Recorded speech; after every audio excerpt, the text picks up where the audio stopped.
ਤੁਸੀਂ ਸੁਣ ਰਹੇ ਹੋ ਭਾਈ ਸਾਹਿਬ ਭਾਈ ਵੀਰ ਸਿੰਘ ਜੀ ਦਾ ਨੋਵਲ ਸਤਵੰਤ ਕੌਰ ਦਾ 18ਵਾਂ ਕਾਂਡ। ਸਮੇਂ ਦਾ ਫੇਰਵਾ ਚੱਕਰ ਫੇਰ ਰਾਤ ਲੈ ਆਇਆ। ਅੱਜ ਕਾਫਲੇ ਵਿੱਚ ਉਹ ਰੰਜ, ਦੁੱਖ, ਬੇਚੈਨੀ ਤੇ ਘਬਰਾ ਨਹੀਂ ਹੈ ਜੋ ਕੱਲ ਰਾਤ ਸੀ।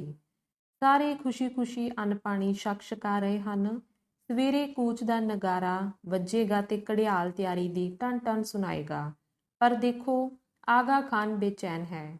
ਕਾਫਲੇ ਤੋਂ ਮੀਲ ਕੁ ਵਾਟ ਦੂਰ ਇੱਕ ਰੁੱਖ ਨਾਲ ਘੋੜਾ ਬੱਧਾ ਹੋਇਆ ਹੈ ਤੇ ਆਪ ਇੱਕ ਉੱਚੇ ਜਿਹੇ ਪੱਥਰ ਤੇ ਬੈਠਾ ਹੈ। ਅੱਗੇ ਇੱਕ ਸਿਲ ਤੇ ਜਸਵੰਤ ਸਿੰਘ ਸਾਈਸ ਦੇ ਰੂਪ ਵਿੱਚ ਬੈਠਾ ਹੈ। ਆਗਾ ਖਾਨ: ਫੇਰ ਜਸਵੰਤ ਸਿੰਘ, ਅਸਲ ਭੇਤ ਤੇਰੇ ਤਲਾਸ਼ੀ ਤੋਂ ਝੇਪਣ ਦਾ ਕੀ ਸੀ? ਜਸਵੰਤ: ਖਾਨ ਸਾਹਿਬ, ਸੱਚੀ ਤੇ ਨਿਰਭੈ ਗੱਲ ਇਹ ਹੈ ਕਿ ਤੁਸੀਂ ਤੇ ਮੈਂ ਪਰਸਪਰ ਸਹਾਇਤਾ ਦਾ ਕੌਲ ਕੀਤਾ ਹੈ, ਪਰ ਪਰਸਪਰ ਭੇਤ ਖੋਲ੍ਹਣ ਦਾ ਨਹੀਂ ਕੀਤਾ। ਜੇ ਆਪ ਮੇਰਾ ਭੇਤ ਲੈਣਾ ਚਾਹੁੰਦੇ ਹੋ ਤਾਂ ਮੇਰੇ ਮਨ ਉੱਤੇ ਆਪਣੇ ਐਤਬਾਰ ਦਾ ਅਸਰ ਪਾਓ, ਜਿਸ ਤੋਂ ਮੈਂ ਸਮਝਾਂ ਕਿ ਤੁਸੀਂ ਮੇਰੇ ਤੇ ਭਰੋਸਾ ਕਰਦੇ ਹੋ। ਹਾਂ, ਇਹ ਮੈਂ ਨਿਸ਼ਚਾ ਕਰਾਉਂਦਾ ਹਾਂ ਕਿ ਆਪ ਦਾ ਭੇਤ ਕਦੇ ਨਹੀਂ ਖੁੱਲ੍ਹੇਗਾ ਔਰ ਆਪ ਨੂੰ ਪੂਰੀ ਮਦਦ ਦੇਵਾਂਗਾ। ਬਾਕੀ ਰਹੀ ਇਹ ਗੱਲ ਕਿ ਸਿੱਖ ਬਚਨ ਦੇ ਪੂਰੇ ਹੁੰਦੇ ਹਨ ਕਿ ਨਹੀਂ, ਇਹ ਗੱਲ ਤੁਸੀਂ ਇੱਥੋਂ ਦੇ ਸਿੱਖਾਂ ਤੋਂ ਪੁੱਛ ਲਓ, ਉਹਨਾਂ ਪਠਾਨਾਂ ਤੋਂ ਜੋ ਕਦੀ ਹਿੰਦੁਸਤਾਨ ਗਏ ਹਨ, ਜਾਂ ਇੱਥੋਂ ਦੇ ਸਿੱਖਾਂ ਨਾਲ ਜਿਨ੍ਹਾਂ ਨੂੰ ਵਾਹ ਪਿਆ ਹੋਵੇ ਉਹਨਾਂ ਤੋਂ ਪੁੱਛ ਲਵੋ। ਆਗਾ ਖਾਨ: ਇਹ ਮੈਨੂੰ ਪਤਾ ਹੈ। ਜੇ ਮੈਨੂੰ ਸਿੱਖਾਂ ਦੀ ਕੌਮ ਦੇ ਸੱਤਵਾਦੀ ਹੋਣ ਦਾ ਪੱਕਾ ਪਤਾ ਨਾ ਹੁੰਦਾ ਤਾਂ ਤੇਰੇ ਨਾਲ ਗੱਲ ਹੀ ਨਾ ਕਰਦਾ। ਜੇ ਤੂੰ ਸਿੱਖ ਨਾ ਹੁੰਦਾ ਤਾਂ ਮੇਰੇ ਹੋਠਾਂ ਦੀ ਮੋਹਰ ਕੌਣ ਤੋੜ ਸਕਦਾ ਸੀ? ਜਸਵੰਤ: ਫਿਰ ਦੱਸੋ ਕੀ ਬਾਤ ਹੈ ਜਿਸ ਵਿੱਚ ਮੈਂ ਮਦਦ ਕਰਾਂ? ਆਗਾ ਖਾਨ: ਮੈਂ, ਹੇ ਸਿੱਖ, ਤੇਰੇ ਤੇ ਪੂਰੀ ਮਿੱਤਰਤਾ ਦਾ ਇਤਬਾਰ ਕਰਕੇ ਭੇਤ ਦੱਸਦਾ ਹਾਂ।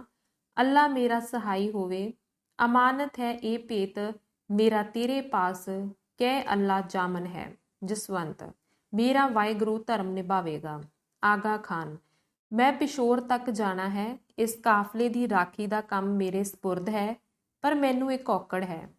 ਮੇਰੀ ਇੱਕ ਦਾਈ ਹੈ ਜਿਸਨੇ ਮੈਨੂੰ ਪਾਲਿਆ ਤੇ ਖਿਡਾਇਆ ਹੈ। ਉਹ ਵਿਚਾਰੀ ਕੈਦ ਹੈ ਔਰ ਉਸ ਬੇਗਨਾਹ ਨੇ ਬੇਗਨਾਹੀ ਵਿੱਚ ਕਤਲ ਹੋ ਜਾਣਾ ਹੈ। ਮੈਨੂੰ ਉਹ ਅਤ ਪਿਆਰੀ ਹੈ, ਇਸ ਕਰਕੇ ਮੈਂ ਉਸ ਦੀ ਜਾਨ ਬਚਾਉਣੀ ਚਾਹੁੰਦਾ ਹਾਂ। ਕਾਫਲੇ ਨੇ ਕੱਲ ਟੁਰ ਪੈਣਾ ਹੈ ਤੇ ਮੈਂ ਹਜੇ ਤੱਕ ਉਸ ਦੇ ਬਚਾਓ ਦਾ ਕੋਈ ਬੰਨ ਨੂੰ ਨਹੀਂ ਬੰਨ ਸਕਿਆ। ਮੈਨੂੰ ਇਸ ਨੌਕਰੀ ਤੇ ਖਾਸ ਇਸੇ ਮਤਲਬ ਲਈ ਇੱਥੋਂ ਟੋਰਿਆ ਗਿਆ ਹੈ ਕਿ ਮੇਰੇ ਪਿੱਛੋਂ ਉਸ ਨੂੰ ਮਾਰ ਕੇ ਦਫਾ ਕਰ ਛੱਡਿਆ ਜਾਵੇ ਔਰ ਮੁੜ ਕੇ ਆਉਂਦੇ ਨੂੰ ਕੋਈ ਪਤਾ ਨਾ ਲੱਗੇ। ਮਾਰਨ ਦੇ ਸੰਕਲਪ ਵਾਲੇ ਸਮਝਦੇ ਹਨ ਕਿ ਮੈਂ ਜਦੋਂ ਮੁੜ ਕੇ ਆਊਂ ਰੋ ਧੋ ਕੇ ਚੁੱਪ ਕਰ ਰਹੂੰ। ਜਸਵੰਤ: ਐਸੀ ਕੌਣ ਜ਼ਬਰਦਸਤ ਤਾਕਤ ਹੈ ਜੋ ਆਪ ਦੀ ਦਾਈ ਨੂੰ ਆਪ ਦੀ ਮਰਜ਼ੀ ਤੋਂ ਉਲਟ ਮਾਰ ਸਕਦੀ ਹੈ? ਆਗਾ ਖਾਨ: ਮੇਰਾ ਆਪਣਾ ਪਿਤਾ। ਜਸਵੰਤ: ਕੁਛ ਖੋਟ? ਆਗਾ: ਉਹਨਾਂ ਦਾ ਕੋਈ ਭੇਤ ਦਾਈ ਪਾਸ ਹੈ। ਦਾਈ ਨਾਲ ਮੇਰੀ ਮਤੇਈ ਮਾਂ ਦੀ ਕੁਛ ਖਟਪਟੀ ਹੋ ਗਈ ਹੈ। ਮੇਰੇ ਨਾਲ ਵੀ ਕਿਸੇ ਗੱਲੋਂ ਵਿਗਾੜ ਹੋਇਆ ਹੈ। ਉਹਨਾਂ ਨੇ 2 ਵੇਰ ਦਾਈ ਨੂੰ ਮੇਰੇ ਨਾਲ ਕੁਛ ਗੱਲਾਂ ਕਰਦੇ ਡਿੱਠਾ ਹੈ। ਉਸ ਤੋਂ ਉਹਨਾਂ ਨੂੰ ਸ਼ੱਕ ਪੈ ਗਿਆ ਹੈ ਕਿ ਮਤਾ ਦਾਈ ਉਹ ਭੇਤ ਮੈਨੂੰ ਦੱਸ ਦੇਵੇ, ਇਸ ਕਰਕੇ ਮੈਨੂੰ ਉਸ ਤੋਂ ਜੁਦਾ ਕੀਤਾ ਗਿਆ ਹੈ। ਫਿਰ ਮੇਰੀ ਗੈਰ ਹਾਜ਼ਰੀ ਉਸ ਦੀ ਮੌਤ ਦਾ ਪੜਦਾ ਹੈ ਕਿ ਉਸ ਦੇ ਮਰਨ ਦੇ ਕਾਰਨ ਦਾ ਮੈਨੂੰ ਪਤਾ ਨਾ ਲੱਗ ਸੀ, ਪਰ ਉਹ ਨਹੀਂ ਜਾਣਦੇ ਕਿ ਜਿਸ ਭੇਤ ਤੇ ਮੈਨੂੰ ਪਤਾ ਲੱਗਣ ਤੋਂ ਉਹ ਡਰਦੇ ਹਨ, ਉਹ ਮੈਨੂੰ ਮੇਰੀ ਦਾਈ ਹੁਣ ਤੱਕ ਦੱਸ ਚੁੱਕੀ ਹੈ। ਹੁਣ ਉਸ ਦੇ ਮਰ ਜਾਣ ਨਾਲ ਮੇਰੇ ਪਿਤਾ ਨੂੰ ਕੋਈ ਲਾਭ ਨਹੀਂ ਹੈ। ਪਿਆਰ ਮੇਰੇ ਨਾਲ ਬਾਪ ਦਾ ਇਤਨਾ ਅਟੁੱਟ ਹੈ ਕਿ ਉਹ ਮੈਥੋਂ ਜੁਦਾ ਨਹੀਂ ਹੋ ਸਕਦੇ, ਪਰ ਇਸ ਕੰਮ ਦੀ ਖਾਤਰ ਉਹਨਾਂ ਨੂੰ ਇਹ ਜੁਦਾਈ ਵੀ ਝੱਲਣੀ ਪਈ ਹੈ। ਬਸ ਇਤਨਾ ਹੀ ਖੋਟ ਹੈ। ਜਸਵੰਤ: ਤੁਹਾਡੀ ਆਪਣੀ ਮਤੇਈ ਮਾਂ ਨਾਲ ਕਿਉਂ ਅਣਬਣ ਹੋਈ? ਆਗਾ: ਇਸ ਦਾ ਕੀ ਪੁੱਛਣਾ ਹੋਇਆ। ਮੇਰਾ ਜੀ ਕੁਦਰਤੋਂ ਹੀ ਆਪਣੇ ਪਰਿਵਾਰ ਦੇ ਉਲਟ ਹੈ। ਧੱਕਾ ਕਰਨਾ, ਮਾਰਨਾ, ਪਾਪ ਕਰਨੇ ਮੈਨੂੰ ਬੁਰੇ ਲੱਗਦੇ ਹਨ ਤੇ ਸਮੇਂ ਦਾ ਹਾਲ ਇਹ ਹੈ ਕਿ ਉੱਤੋਂ ਰੰਗ ਹੋਰ, ਅੰਦਰੋਂ ਹੋਰ। ਅਸਲ ਵਿੱਚ ਮੈਨੂੰ ਕੀ ਥੋ ਲੱਗਣਾ ਸੀ, ਮੇਰੀ ਦਾਈ ਨੇ ਹੀ ਮੈਨੂੰ ਭਿਣਕ ਪਾ ਦਿੱਤੀ ਸੀ ਕਿ ਮਤੇਈ ਮਾਂ ਦੇ ਬਹੁਤੇ ਪਿਆਰ ਤੋਂ ਸੰਭਲ ਕੇ ਰਹੀ। ਇਹ ਪਿਆਰ ਕੁਛ ਖੋਟਾ ਹੈ। ਜਸਵੰਤ: ਤਦ ਤਾਂ ਦਾਈ ਦੀ ਸ਼ਾਮਤ ਆਪੇ ਸਿਰ ਚੜ੍ਹ ਕੇ ਆਈ ਸੀ। ਅੱਛਾ ਹੁਣ? ਆਗਾ ਕਾਲਾ ਹੋ ਕੇ: ਫਿਰ ਹੁਣ ਕੀਕਨ ਕਰੀਏ? ਜਸਵੰਤ: ਕੀ ਉਸ ਨੂੰ ਘਰੋਂ ਕੱਢ ਕੇ ਲਿਆ ਸਕਦੇ ਹੋ? ਆਗਾ: ਘਰੋਂ ਕੱਢਣਾ ਤਾਂ ਕੀ ਔਖਾ ਹੈ, ਅੱਗੋਂ ਸੰਭਾਲਣਾ ਔਖਾ ਹੈ। ਮੇਰਾ ਕੋਈ ਦਰਦੀ ਨਹੀਂ ਹੈ ਕਿ ਜਿੱਥੇ ਮੈਂ ਉਸ ਨੂੰ ਲੁਕਾਵਾਂ। ਪਿਤਾ ਜੀ ਨੇ ਮੈਨੂੰ ਇੰਨਾ ਪਿਆਰ ਕੀਤਾ ਹੈ ਕਿ ਕਿਸੇ ਦੀ ਬੈਠ ਕੇ ਬੈਠਣ ਹੀ ਨਹੀਂ ਦਿੱਤਾ। ਜੇ ਮੈਂ ਨਾਲ ਲੈ ਟੋਰਾਂ ਤਾਂ ਛਿਪਾਓ ਹੋ ਨਹੀਂ ਸਕਦਾ। ਜੇ ਵੱਖਰਿਆਂ ਟੋਰਾਂ ਤਾਂ ਖੈਬਰ ਦਾ ਦਰਾ ਐਸਾ ਇਲਾਕਾ ਹੈ ਕਿ ਉੱਥੋਂ ਕੌਣ ਇਕੱਲਾ ਲੰਘ ਸਕਦਾ ਹੈ। ਇਸ ਦੇ ਦਵੱਲੀ ਉੱਚੇ ਉੱਚੇ ਪਹਾੜ ਹਨ ਤੇ ਐਸੀਆਂ ਖੂੰਖਾਰ ਕੌਮਾਂ ਦਾ ਵਾਸ ਹੈ ਕਿ ਇਕੱਲਾ ਟੁਰਦਾ ਮਿਲਿਆ ਨਹੀਂ ਤੇ ਮਰਿਆ ਨਹੀਂ। ਜਸਵੰਤ, ਜੇਕਰ ਤੁਸੀਂ ਇੱਥੇ ਲੈ ਆਓ ਤਦ ਕਾਫਲੇ ਵਿੱਚ ਛਿਪਾ ਕੇ ਨਿਭਾਈ ਚੱਲਣਾ ਮੇਰੇ ਜਿੰਮੇ ਛੱਡ ਦਿਓ। ਆਗਾ ਕੀਕਨ। ਜਸਵੰਤ, ਮਰਦਾਨਾ ਲਿਬਾਸ ਸਿੱਖਾਂ ਵਾਲਾ ਪਹਿਨਾ ਕੇ ਸਾਡੇ ਸਪੁਰਦ ਕਰ ਦੇਣਾ। ਅਸੀਂ ਆਪਣੇ ਅਸਥਾਨ ਦੀ ਰਾਖੀ ਲਈ ਨੌਕਰ ਦੇ ਬਹਾਨੇ ਲਈ ਚੱਲਾਂਗੇ। ਆਪਣੇ ਸਾਥੀਆਂ ਨੂੰ ਮੈਂ ਨਜਿੱਠ ਲਵਾਂਗਾ। ਮਜਾਲ ਹੈ ਜੋ ਉਹਨਾਂ ਨੂੰ ਭੇਤ ਮਿਲੇ ਜਾਂ ਕੋਈ ਗੱਲ ਬਾਹਰ ਨਿਕਲੇ। ਖਾਤਰ ਜਮਾ ਰੱਖਿਓ। ਆਗਾ ਅਚਰਜ ਹੋ ਕੇ, ਤੇ ਜੇ ਇਹ ਗੱਲ ਨਿਕਲ ਗਈ ਤਦ ਮੇਰੇ ਇਸ ਗੋਰੇ ਬਦਨ ਦਾ ਫੀਤਾ ਫੀਤਾ ਹੋ ਉੱਡੇਗਾ। ਜਸਵੰਤ, ਗੱਲ ਨਿਕਲੇ ਹੀ ਕੀਕਨ, ਤੇ ਜੇ ਨਿਕਲੇ ਤਾਂ ਆਪਣੇ ਬਦਨ ਦਾ ਫੀਤਾ ਫੀਤਾ ਹੋਣ ਤੋਂ ਪਹਿਲਾਂ ਤੁਸੀਂ ਮੇਰੇ ਬਦਨ ਦਾ ਫੀਤਾ ਫੀਤਾ ਕਰਵਾ ਸਕਦੇ ਹੋ। ਫਿਰ ਸੋਚੋ ਤੁਹਾਡੇ ਵੱਲ ਤੱਕਣ ਵਾਲਾ ਜੰਮਿਆ ਕੌਣ ਹੈ। ਕੁਛ ਆਪਣੇ ਤੇ ਭਰੋਸਾ ਵੀ ਕਰੋ। ਅਕਲ ਸਾਰੀ ਵਰਤੋ ਪਰ ਤਕੜੇ ਵੀ ਹੋਵੋ। ਆਗਾ, ਉਹ ਪਿਆਰਾ ਪਿਤਾ ਐਸਾ ਕਠੋਰ ਚਿੱਤ ਹੈ ਕਿ ਕ੍ਰੋਧ ਵਿੱਚ ਆਇਆ ਪਿਆਰੇ ਤੋਂ ਪਿਆਰੇ ਨੂੰ ਉਡਾ ਦੇਣ ਵਾਲਾ ਹੈ।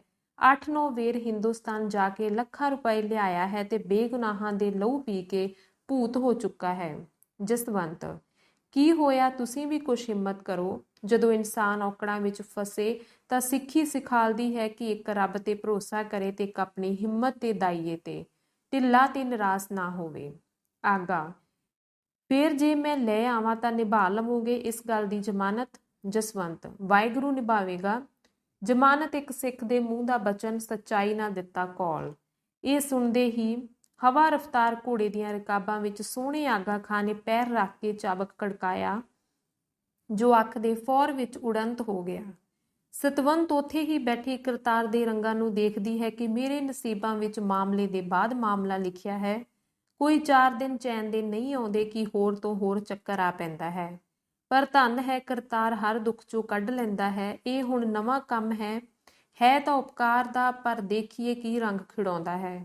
ਇਸ ਤਰ੍ਹਾਂ ਸੋਚਦੀ ਸਤਵੰਤ ਖਿਆਲੀ ਵਹਿਮਾਂ ਵਿੱਚ ਅੰਦਰੋਂ ਅੰਦਰ ਉਤਰ ਗਈ ਕਿ ਇਹ ਸਾਰਾ ਮਾਮਲਾ ਕੀ ਹੋ ਸਕਦਾ ਹੈ। ਉਸਨੇ ਕਈ ਜੋੜ ਤੋੜ ਲਾਏ ਪਰ ਛੇਕੜ ਆਪਣੇ ਤੇ ਗੁੱਸਾ ਆਇਆ ਕਿ ਮੈਂ ਆਪਣਾ ਸਮਾਂ ਕਿਸ ਪਾਸੇ ਲਾਇਆ। ਗੁਰਮੁਖ ਪਿਆਰੇ ਜੀ ਦੀ ਕੀ ਆਗਿਆ ਸੀ ਤੇ ਮੇਰਾ ਮਨ ਕਿੱਥੇ ਨੂੰ ਟੁਰ ਪਿਆ ਹੈ। ਜੋ ਹੋ ਰਿਹਾ ਹੈ ਸੋ ਹੋ ਰਿਹਾ ਹੈ। ਜੋ ਗੁਰੂ ਕਰੇਗਾ ਸੋ ਭਲਾ ਕਰੇਗਾ। ਬੈਠ ਰੇ ਮਨ ਸਬਰ ਕੇ ਹੂਜਰੇ, ਜਿਹੀ ਜਿਹੀ ਆਵੇ ਤੇਹੀ ਤੇਹੀ ਗੁਜਰੇ। ਤੂੰ ਵਾਹਿਗੁਰੂ ਦੇ ਨਾਲ ਰਹਿ, ਸਦਾ ਨਾਲ ਰਹਿ, ਤੇਰੇ ਕੰਮ ਆਪੇ ਸਾਈਂ ਸਵਾਰੇਗਾ। ਰਾਤ ਅੱਧੀ ਤੋਂ ਵੱਧ ਲੰਘ ਗਈ। ਆਕਾਸ਼ ਦਾ ਚੱਕਰ ਭੌਂ ਗਿਆ। ਸਤਵੰਤ ਕੌਰ ਦੇ ਕੰਨਾਂ ਵਿੱਚ ਘੋੜੇ ਦੀਆਂ ਟਾਪਾਂ ਦੀ ਆਵਾਜ਼ ਆਈ।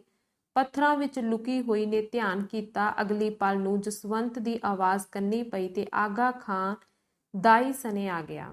ਇਹ ਇੱਕ ਲੰਮੀ ਪਤਲੀ 45 ਕੁ ਵਰੇ ਦੀ ਢਲਵੀਂ ਪਰ ਸਡੋਲ ਤੇ ਮਜ਼ਬੂਤ ਜਨਾਨੀ ਸੀ। ਚਿਹਰਾ ਪਠਾਨੀਆਂ ਵਾਂਗ ਗੋਲ ਨਹੀਂ ਸੀ, ਸਗੋਂ ਕੁਛ ਲੰਮਾ ਤੇ ਪਤਲਾ ਸੀ। ਅੱਖਾਂ ਵਿੱਚ ਕੁਛ ਉਦਾਸੀ ਤੇ ਬੇਚੈਨੀ ਸੀ, ਪਰ ਇਹ ਸਾਫ਼ ਦਿਸਦਾ ਸੀ ਕਿ ਇਹ ਅੱਖਾਂ ਸਮੇਂ ਦੇ ਕਈ ਪਰਤੇ ਦੇਖ ਦੇਖ ਕੇ ਕੁਛ ਦਾਨੀਆਂ ਕੁਛ ਕਰੜੀਆਂ ਹੋ ਚੁੱਕੀਆਂ ਸਨ। ਜਸਵੰਤ, ਬੜੀ ਫੁਰਤੀ ਨਾਲ ਕੰਮ ਹੋ ਗਿਆ। ਆਗਾ ਖਾਨ, ਕੁਛ ਅੱਲਾ ਨੇ ਮਦਦ ਕੀਤੀ। ਇਹ ਤਾਂ ਆਪੇ ਹੀ ਆਪਣੇ ਘਰੋਂ ਕਿਸੇ ਹਿੰਮਤ ਹੀਲੇ ਨਾਲ ਤੜਕਸਾਰ ਨਿਕਲ ਤੁਰੀ ਹੋਈ ਸੀ। ਦਿਨ ਭਰ ਲੁਕੀ ਰਹੀ ਤੇ ਰਾਤ ਭਰ ਟੁਰੀ ਰਹੀ ਸੀ। ਹੁਣ ਕਾਫਲੇ ਦੇ ਮਗਰ ਆ ਰਹੀ ਕਿ ਮੈਨੂੰ ਰਸਤੇ ਵਿੱਚ ਮਿਲ ਪਈ। ਇਸ ਨੂੰ ਮੇਰੇ ਟੁਰਦੇ ਸਾਰ ਹੀ ਭਿਣਕ ਪੈ ਗਈ ਸੀ ਕਿ ਮੇਰੇ ਪਿੱਛੋਂ ਕਤਲ ਹੋ ਜਾਏਗੀ। ਇਸ ਲਈ ਇਸਨੇ ਉਸ ਘਰ ਦੀ ਬੰਦ ਤੋਂ ਨਿਕਲ ਪੈਣ ਦਾ ਕੋਈ ਰਾਹ ਆਪੇ ਕੱਢ ਲਿਆ ਸੀ। ਸੋ ਹੁਣ ਇਸ ਦੇ ਘਰੋਂ ਗੁੰਮ ਹੋ ਜਾਣ ਕਰਕੇ ਘਰ ਵਾਲੇ ਜਾਣਦੇ ਹਨ ਕਿ ਇਹ ਸਾਥੋਂ ਨਿਕਲ ਗਈ ਹੈ ਅਰ 100 ਵਿਸਵਾ ਸ਼ੱਕ ਇੱਥੇ ਹੀ ਪੈਣਾ ਹੈ। ਕਾਫਲਾ 2 ਦਿਨ ਅਟਕਿਆ ਰਿਹਾ ਹੈ। ਉਹਨਾਂ ਨੇ ਸਮਝਣਾ ਹੈ ਕਿ 2 ਦਿਨਾਂ ਵਿੱਚ ਤਾਂ ਟੁਰ ਕੇ ਵੀ ਪਹੁੰਚ ਪਈ ਹੋਵੇਗੀ। ਸੋ ਖਤਰਾ ਹੈ ਕਿ ਸਵੇਰ ਤੋਂ ਪਹਿਲੇ ਉਹ ਇੱਥੇ ਆ ਵੱਜਣਗੇ। ਹੁਣ ਜਸਵੰਤ ਸਿੰਘ ਜੀ ਨਿਤਰਨ ਦਾ ਸਮਾਂ ਹੈ। ਇਸ ਤਰ੍ਹਾਂ ਗੱਲਾਂ ਕਰਦੇ ਇਹ ਮਲਕੜੇ ਜਿਹੇ ਆਪਣੇ ਤਵੇਲੇ ਵਾਲੇ ਡੇਰੇ ਪਹੁੰਚੇ। ਜਸਵੰਤ ਸਿੰਘ ਨੇ ਇੱਥੇ ਆ ਕੇ ਆਪਣੀ ਸਿੱਖਾਂ ਵਾਲੀ ਪੁਸ਼ਾਕ ਪਾਈ ਤੇ ਆਪਣੇ ਡੇਰੇ ਜਾ ਕੇ ਆਪਣੇ ਅਸਬਾਬ ਵਿੱਚੋਂ ਆਪਣੀ ਦੂਜੀ ਮਰਦਾਨਵੀ ਪੁਸ਼ਾਕ ਲਿਆ ਕੇ ਦਾਈ ਨੂੰ ਪਹਿਨਾਈ ਤੇ ਫਿਰ ਡੇਰੇ ਲੈ ਆਏ।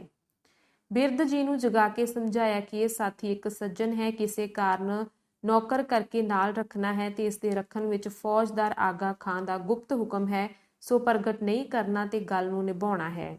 ਮੈਂ ਖਾਲਸੇ ਵਾਲਾ ਬਚਨ ਦੇ ਆਇਆ ਹਾਂ। ਬਿਰਧ ਪੁਰਖ ਨੇ ਕਿਹਾ, 7 ਬਚਨ ਹੁਣ ਬਾਕੀ ਰਾਤ ਮਲਕੜੇ ਬੀਤ ਗਈ। ਦਿਨ ਹੋਣ ਤੋਂ ਪਹਿਲਾਂ ਹੀ ਆਗਾ ਖਾਨ ਦਾ ਭਿਆਨਕ ਪਿਤਾ ਆ ਪਹੁੰਚਾ। ਕਾਫਲੇ ਦੇ ਅਟਕ ਜਾਣ ਕਰਕੇ ਮਿਲਣੇ ਦਾ ਬਹਾਨਾ ਆਪਣੇ ਆਉਣ ਦਾ ਕਾਰਨ ਦੱਸਿਆ। ਫਿਰ ਸਰਸਰੀ ਗੱਲ ਦਾਈ ਦੇ ਗੁੰਮ ਹੋਣ ਦੀ ਚਲਾਈ। ਇੱਧਰ ਪਿਤਾ ਪੁੱਤਰ ਗੱਲਾਂ ਕਰਦੇ ਰਹੇ, ਉਧਰ ਉਸਦੇ ਸਾਥੀਆਂ ਨੇ ਕਾਫਲੇ ਵਿੱਚ ਢੂੰਡ ਭਾਲ ਕਰ ਲਈ। ਪੱਤ ਫਿਰ ਕੇ ਵੇਖ ਲਿਆ ਇਸ ਗਰੀਬ ਪੁੱਤਰ ਦਾ ਡੇਰਾ ਫੁਲਵਾ ਲੈਣਾ ਤਾਂ ਚੰਚਲ ਪਿਤਾ ਦਾ ਇੱਕ ਮਾਮੂਲੀ ਕੰਮ ਸੀ ਜੋ ਬੇਮਲੂਮੇ ਹੋ ਗਿਆ। ਹੁਣ ਦਿਨ ਚੋਖਾ ਚੜ ਪਿਆ ਸੀ। ਲੋਕੀ ਆਗਾ ਖਾਨ ਦੀ ਆਗਿਆ ਮੰਗ ਰਹੇ ਸਨ ਕਿ ਕੂਚ ਦੀ ਆਗਿਆ ਦੇ ਦਿੱਤੀ। ਜਿਉਂ-ਜਿਉਂ ਲੋਕੀ ਟੁਰੇ, ਨਾਕੇ ਤੇ ਖੜੋ ਕੇ ਆਗਾ ਖਾਨ ਦੇ ਪਿਤਾ ਦੇ ਸੂਹੀਆਂ ਨੇ ਇੱਕ ਆਦਮੀ ਤੇ ਤਰੀਮਤ ਨੂੰ ਡਿੱਠਾ। ਜਸਵੰਤ ਦੀ ਵਾਰੀ ਵੀ ਆਈ। ਦਾਈ ਤੇ ਉਹ ਦੋਵੇਂ ਬੇਝਿਜਕ ਹੱਸਦੇ ਖੇਡਦੇ ਲੰਘ ਗਏ। ਐਦੀਆਂ ਨੇ ਵੱਟੇ ਹੋਏ ਭੇਸ ਵਿੱਚ ਕੁਛ ਨਾ ਲਖਿਆ ਕਿ ਕੀ ਹੋ ਰਿਹਾ ਹੈ।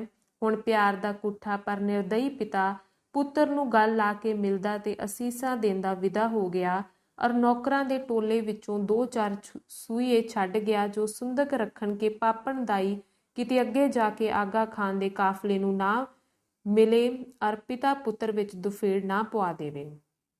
ਖੈਰ ਸਿੱਕਾਂ ਸਿੱਖਦਿਆਂ ਤੇ ਦੁੱਖਾਂ ਦੇ ਬਣ ਝਲਦਿਆਂ ਗਰੀਬ ਸਤਵੰਤ ਕੌਰ ਵਾਂਗਾ ਵਤਨ ਨੂੰ ਪਰਤੀਆਂ ਤੇ ਲੱਗਾ ਕਾਫਲਾ ਟੁਰਨ।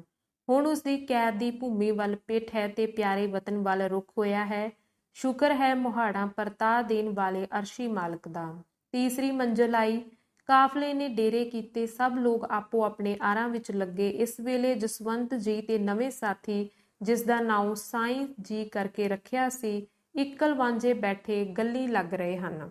ਸਾਈਂ, ਤੁਸੀਂ ਮੇਰੇ ਆਗਾ ਦੇ ਕਦ ਕੂ ਤੋਂ ਜਾਣੂ ਹੋ ਜੋ ਉਹਨਾਂ ਨੇ ਤੁਸਾਂ ਉੱਤੇ ਇਤਨਾ ਇਤਬਾਰ ਕਰ ਲਿੱਤਾ ਹੈ।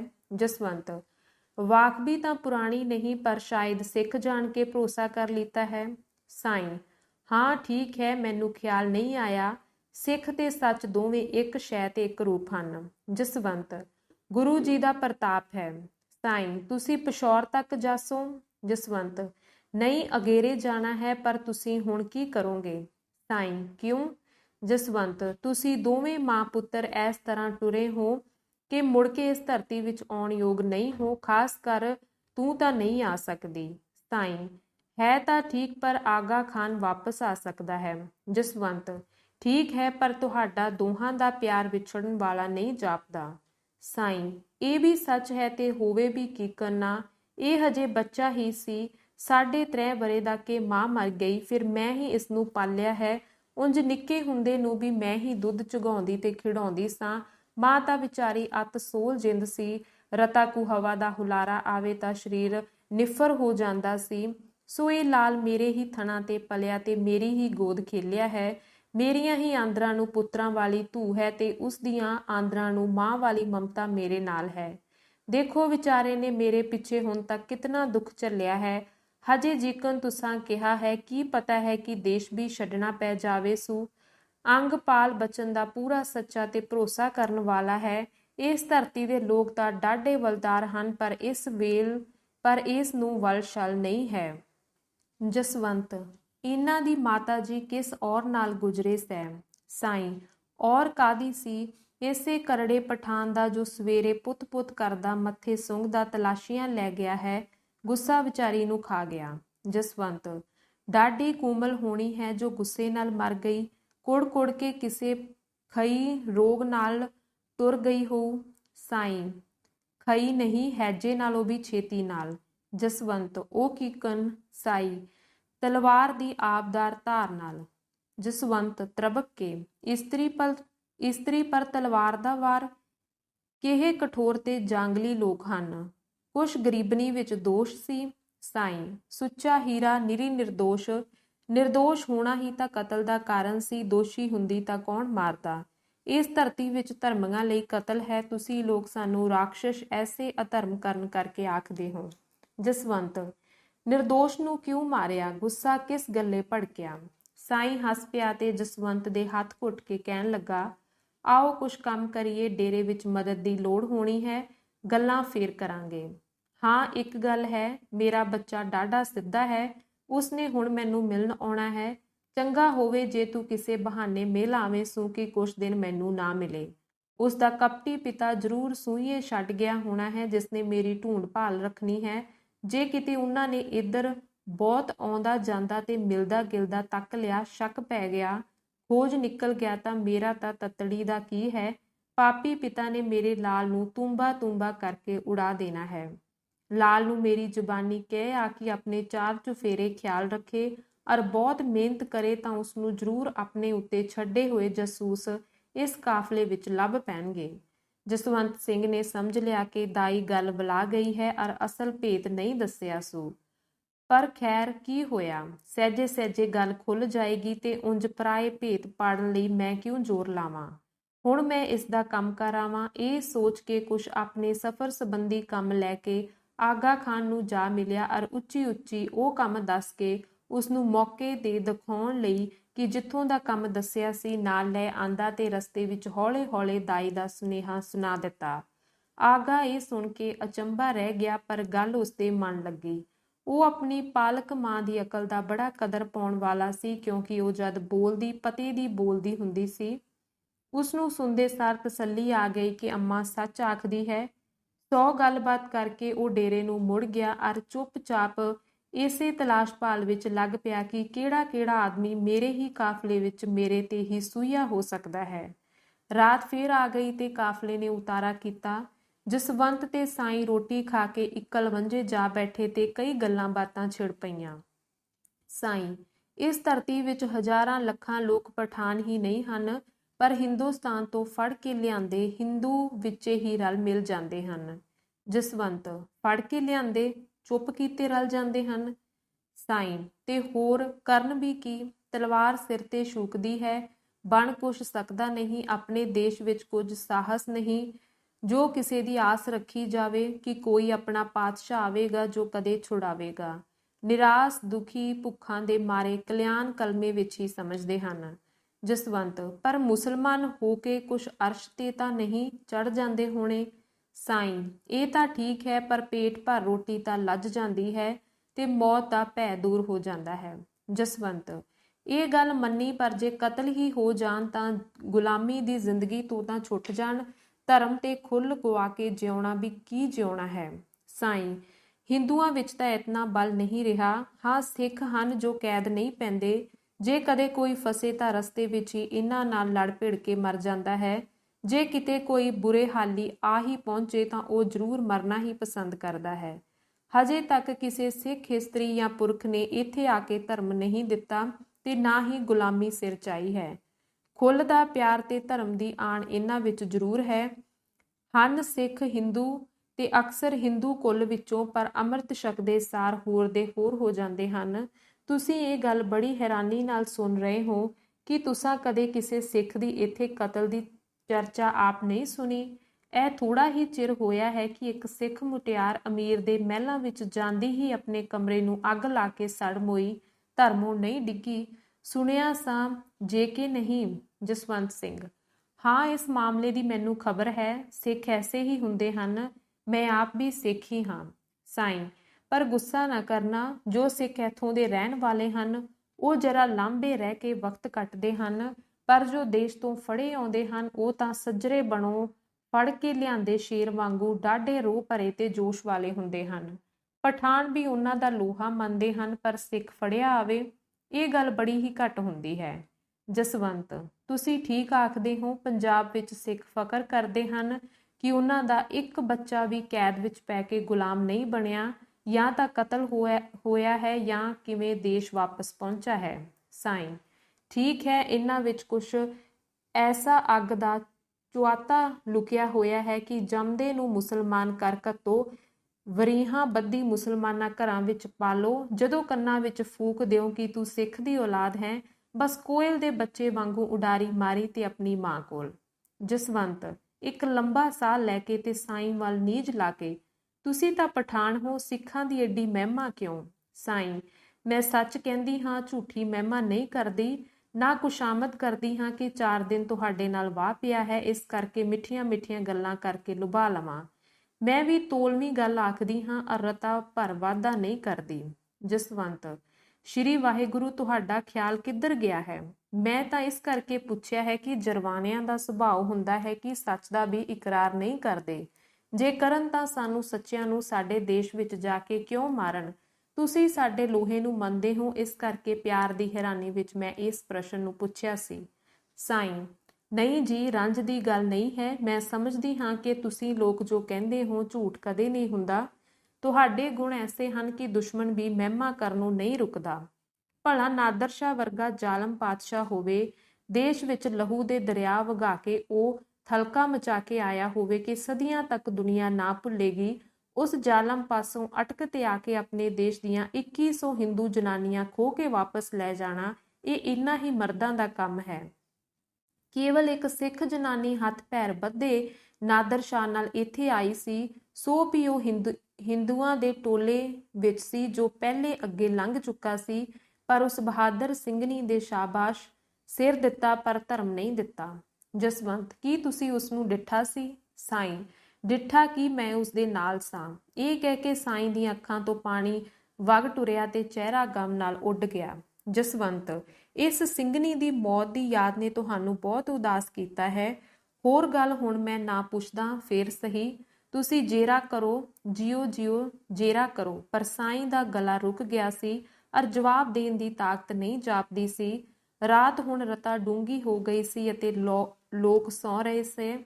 ਇਸ ਵੇਲੇ ਫਿਰਦੇ ਟੁਰਦੇ ਆਗਾ ਖਾਨ ਜੀ ਆ ਗਏ ਅਰ ਚਾਰ ਚੁਫੇਰੇ ਨਜ਼ਰ ਬਚਾ ਕੇ ਜਸਵੰਤ ਹੋਰਾਂ ਦੇ ਤੰਬੂ ਦੇ ਪਿਛਲੇ ਪਾਸੇ ਸਾਈਂ ਕੋਲ ਆ ਬੈਠੇ। ਜਸਵੰਤ ਨੇ ਇਸ਼ਾਰਾ ਸਮਝ ਲਿਆ ਅਰ ਉਸਨੇ ਤੰਬੂ ਦੇ ਉਦਾਲੇ ਟਹਿਲਣਾ ਸ਼ੁਰੂ ਕਰ ਦਿੱਤਾ। ਜੋ ਮਤਾ ਕੋਈ ਆਗਾ ਖਾਨ ਦਾ ਸੂਈਆ ਨਾ ਫਿਰ ਰਿਹਾ ਹੋਵੇ, ਉਧਰ ਮਾਂ ਪੁੱਤ ਗੱਲੀਂ ਜੁਟ ਗਏ। ਆਗਾ ਖਾਨ: ਅੰਮੀ ਜੀ, ਮੈਂ ਸੂਈਏ ਲੱਭ ਲਏ ਹਨ। 4 ਆਦਮੀ ਹਨ, ਦਿਨ ਰਾਤ ਮੇਰੇ ਮਗਰ ਰਹਿੰਦੇ ਹਨ। ਸਾਈਂ: ਤੁਸੀਂ ਹੁਣ ਕਿੱਕਣ ਆ ਗਏ, ਕਿਤੇ ਉਹ ਮਗਰ ਨਾ ਹੋਣ। ਮੈਨੂੰ ਆਪਣਾ ਤਾਂ ਫਿਕਰ ਨਹੀਂ ਹੈ, ਤੁਹਾਡੀ ਜਾਨ ਦਾ ਤੌਖਲਾ ਹੈ। ਮੇਰੇ ਵਰਗੀਆਂ ਤਾਂ ਲੱਖਾਂ ਹਜ਼ਾਰਾਂ ਇਸ ਲਹੂ ਪੀਣੀ ਧਰਤੀ ਵਿੱਚ ਮਰ ਚੁੱਕੀਆਂ ਹਨ। ਆਗਾ ਖਾਨ: ਫਿਕਰ ਨਾ ਕਰੋ, ਮੈਂ ਪ੍ਰਬੰਧ ਕਰਕੇ ਆਇਆ ਹਾਂ। ਉਹਨਾਂ ਦੇ ਉੱਤੇ ਹੁਣ ਮੈਂ ਪਹਿਰੇ ਲਗਾਏ ਹਨ। ਇਸ ਵੇਲੇ ਚਾਰੇ ਸ਼ਰਾਬ ਪੀ ਕੇ ਮਸਤ ਪਏ ਹਨ ਤੇ ਸਿਰ ਉੱਤੇ ਪਹਿਰਾ ਖੜਾ ਹੈ। ਸਾਈਂ: ਸ਼ੁਕਰ ਹੈ। ਆਗਾ: ਜਸਵੰਤ ਦਾ ਕੈਸਾ ਹਾਲ ਹੈ? ਸਾਈਂ: ਬਹੁਤ ਨੇਕ ਨੌਜਵਾਨ ਹੈ, ਖਾਤਰ ਵਿੱਚ ਰਤਾ ਫਰਕ ਨਹੀਂ ਕਰਦਾ, ਪਿਆਰ ਇੰਨਾ ਕਰਦਾ ਹੈ ਕਿ ਮੱਲੋ ਮੱਲੀ ਇਤਬਾਰ ਕਰਨ ਨੂੰ ਜੀ ਕਰਦਾ ਹੈ। ਆਗਾ: ਪਵਿੱਤਰ ਖੂਨ ਹੈ। ਭਲਾ ਇਹ ਪਤਾ ਕੱਢੋ, ਖਾਂ ਰਹਿਣ ਵਾਲਾ ਕਾਬਲ ਦਾ ਹੈ ਕਿ ਪੰਜਾਬ ਦਾ?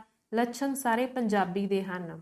ਸਾਈਂ: ਮੈਂ ਪੁੱਛਿਆ ਤਾਂ ਨਹੀਂ, ਪਰ ਇਹ ਬਿਰਧ ਪੁਰਖ ਜੋ ਹੈ ਇਸ ਦਾ ਅਤ ਸਤਿਕਾਰ ਕਰਦਾ ਹੈ। ਇਹ ਜਾਣਦੇ ਹਨ ਕਿ ਮੈਂ ਪੰਜਾਬੀ ਨਹੀਂ ਸਮਝਦੀ, ਪਰ ਤਦ ਵੀ ਮੇਰੇ ਸਾਹਮਣੇ ਗੱਲਬਾਤ ਘੱਟ ਕਰਦੇ ਹਨ, ਪਰ ਜਿੰਨੀ ਕਰਦੇ ਹਨ ਉਸ ਤੋਂ ਇਹ ਮੈਂ ਸਮਝ ਚੁੱਕੀ ਹਾਂ ਕਿ ਇਹ ਨੌਜਵਾਨ ਪੰਜਾਬੀ ਹੈ ਅਰ ਕਿਸੇ ਗੁਰਮੁਖ ਖਾਨਦਾਨ ਵਿੱਚੋਂ ਹੈ, ਕਿਉਂਕਿ ਡੇਰੇ ਦੇ ਤੇ ਹੋਰ ਹਿੰਦੂ ਤੇ ਸਿੱਖ ਲੋਕ ਇਸ ਨੂੰ ਬੜੇ ਅਦਬ ਆਦਰ ਨਾਲ ਮਿਲਦੇ ਹਨ। ਆਗਾ ਖਾਨ: ਬੇਸ਼ੱਕ ਪੰਜਾਬੀ ਹੈ, ਗੁਣ ਸਾਰੇ ਦੱਸਦੇ ਹਨ। ਸਾਈਂ: ਮੇਰੇ ਨਾਲ ਬਹੁਤ ਪਿਆਰ ਦੀਆਂ ਤੇ ਡੂੰਘੀਆਂ ਗੱਲਾਂ ਛਿੜ ਪੈਂਦੀਆਂ ਹਨ। ਮੈਨੂੰ ਡਰ ਹੈ ਕਿਸੇ ਵੇਲੇ ਸਾਰਾ ਭੇਤ ਖੁੱਲ ਜਾਏਗਾ। ਤੁਸੀਂ ਦੱਸੋ, ਲੁਕੋ ਰੱਖਾਂ ਕਿ ਨਾ? ਆਗਾ ਖਾਨ: ਤੁਸੀਂ ਮੇਥੋਂ ਵਧੇਕ ਸਿਆਣੇ ਹੋ। ਸਿੱਖ ਬਚਨ ਦੇ ਪੂਰੇ ਹਨ। ਜੇਕਰ ਕੁਛ ਕਿਹਾ ਗਿਆ ਤਾਂ ਡਰ ਕੋਈ ਨਹੀਂ, ਸਗੋਂ ਇਤਬਾਰ ਵੱਧ ਜਾਏਗਾ, ਕਿਉਂਕਿ ਪੰਜਾਬ ਪਹੁੰਚ ਕੇ ਸਾਨੂੰ ਫਿਰ ਇਸ ਦੀ ਬਹੁਤ ਹੀ ਲੋੜ ਪੈਣੀ ਹੈ। ਸਾਈਂ: ਜਦ ਤੁਸੀਂ ਇਕੱਲੇ ਜਾ ਰਹੇ ਸੋ ਤਦੋਂ ਤੁਹਾਨੂੰ ਪੰਜਾਬ ਜਾ ਕੇ ਲੋੜ ਬਹੁਤ ਸੀ, ਹੁਣ ਤਾਂ ਮੈਂ ਨਾਲ ਹਾਂ। ਪੰਜਾਬ ਦੇ ਪੱਤ-ਪੱਤ ਤੋਂ ਵਾਕਿਫ ਹਾਂ। ਇਸ ਗੱਲ ਦਾ ਖਿਆਲ ਤਾਂ ਠੀਕ ਨਹੀਂ। ਉਂਝ ਜਿੰਨਾ ਵਾਹ ਪਿਆ ਹੈ ਉਸ ਤੋਂ ਬੰਦਾ ਮਿੱਤਰਤਾ ਦੇ ਲਾਇਕ ਰਹਿੰਦਾ ਹੈ। ਇਸ ਕਰਕੇ ਮਿੱਤਰਤਾ ਦੀ ਖਾਤਰ ਮਿੱਤਰ ਬਣਾ ਲੈਣਾ ਬਹੁਤ ਚੰਗਾ ਹੈ ਤੇ ਮੈਂ ਇਹ ਵੀ ਡਿੱਠਾ ਹੈ ਕਿ ਉਸ ਨੂੰ ਤੁਹਾਡੇ ਨਾਲ ਕੁਛ ਪਿਆਰ ਪੈ ਗਿਆ ਹੈ ਅਤੇ ਮੇਰਾ ਸੁਭਾਅ ਹੈ ਕਿ ਸਾਰੇ ਭੇਦ ਦੇ ਕੁਛ ਨਾ ਕੁਛ ਉਹ ਵੀ ਸਿਰ ਹੈ। ਆਗਾ ਖਾਨ: ਮੈਂ ਤਾਂ ਕੁਛ ਦੱਸਿਆ ਨਹੀਂ, ਪਰ ਨਾਮ ਸਾਰੇ ਉਸਦੇ ਕੰਨੀ ਪੈ ਚੁੱਕੇ ਹਨ। ਉਹ ਚੀਜ਼ਾਂ ਵੀ ਦੇਖ ਚੁੱਕਾ ਹੈ। ਸਾਈਂ: ਤਦੇ ਹੀ ਆਦਮੀ ਬਹੁਤ ਸਿਆਣਾ ਤੇ ਸੋਚ ਵਾਲਾ ਹੈ, ਰੱਬ ਨੂੰ ਯਾਦ ਕਰਨ ਵਾਲਾ ਹੈ। ਅਕਲ ਤਾਂ ਸਾਫ਼ ਹੋਣੀਓ ਹੋਈ, ਫਿਰ ਕੀ ਮਰਜ਼ੀ ਹੈ। ਆਗਾ ਖਾਨ: ਮੇਰੀ ਜਾਂਚੇ ਕੁਛ ਮੰਜ਼ਲ ਲੰਘ ਕੇ ਗੱਲਬਾਤ ਖੋਲ ਦੇਣੀ। ਧੰਨਵਾਦ।